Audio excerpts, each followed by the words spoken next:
Well, overnight, 3 establishment candidates winning the primaries in their closely watched state races. Senators John McCain and Marco Rubio and Congresswoman Debbie Wasserman Schultz now gearing up for a very fierce re-election. What could the results mean for the general election? Let's ask our political panel, GOP strategist Kathy Lynn Taylor, Ipsos Public Affairs President Cliff Young, and Democratic strategist Michael Tobin. Thanks, guys, for being here. Well, thank you. You're welcome. So what do y'all think? Do you think you can look at what's happening in the primaries and what's happening in these states, and then does that give you a good indication of what we can expect in the general?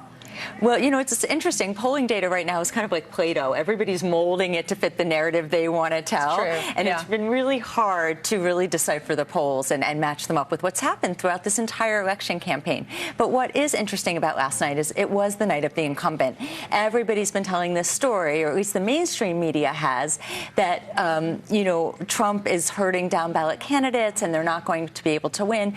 But Republicans had a good night and incumbents had a good night. And the Trump-like candidates didn't necessarily prevail, but strong incumbents did. So it's very, very interesting. If you want to draw a story from that, the story that Americans may be telling us is that they want change, they may want a disruptor, but they also may want to surround him by some strong, solid candidates they trust. Do they really want change, so though? I don't know. Do they want change? We're going to see. Look at the people who won. John McCain, Marco Rubio, Patrick Murphy, Debbie Wasserman Schultz. These are names that we've heard for years. Yeah, and I completely agree with what's being said here. Incumbency is king. In 90% of the cases, the incumbent wins. I was not surprised at all by the results. The only thing that's really new is that now we know who's going to be in the general election, right? What we really need to look at when assessing the House, the down-ballot races, the House and the Senate, is really the relative performance of the presidential candidates, because that's much more telling about what will happen in November than what happened yesterday. Yeah, what are your thoughts, Michael? I think the House race with Debbie Wasserman Schultz we could put to the side as an outlier, because she's been in office long enough to have gerrymandered her district so that she has certain blocks and certain houses and certain neighborhoods and not others. So putting that to the side, she certainly is, despite the controversy involving the DNC putting its thumb on the scale for Hillary during the primaries.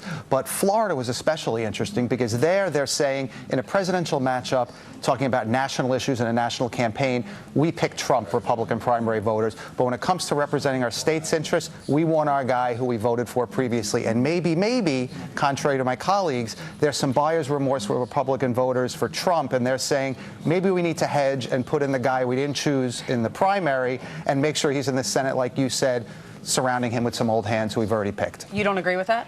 Well, I just don't think we know yet. I mean, every day we're seeing Trump tighten in the polls a little bit more, so it's hard to say there's buyer's remorse at this point. I do think people are trying to hedge their bets a little bit. We may want some disruption, but we also want to make sure our interests are represented. It's going to be very interesting to see, and certainly as we look forward to states like Missouri, who has this bellwether effect, has been known for always choosing the presidential candidate. Right now, they have a gubernatorial candidate who is a real disruptor outlier like Trump that they picked on the Republican side over 3 or 4 other candidates. So it's very interesting as we start to look ahead to the other states what's going to happen. All right, great. Thank you so much, guys, for being with us. Kathy and Cliff and Michael, we appreciate it. Thank you so much. Thank you. How would you feel sending your kids back to school with an al-Qaeda terrorist? One U.S. university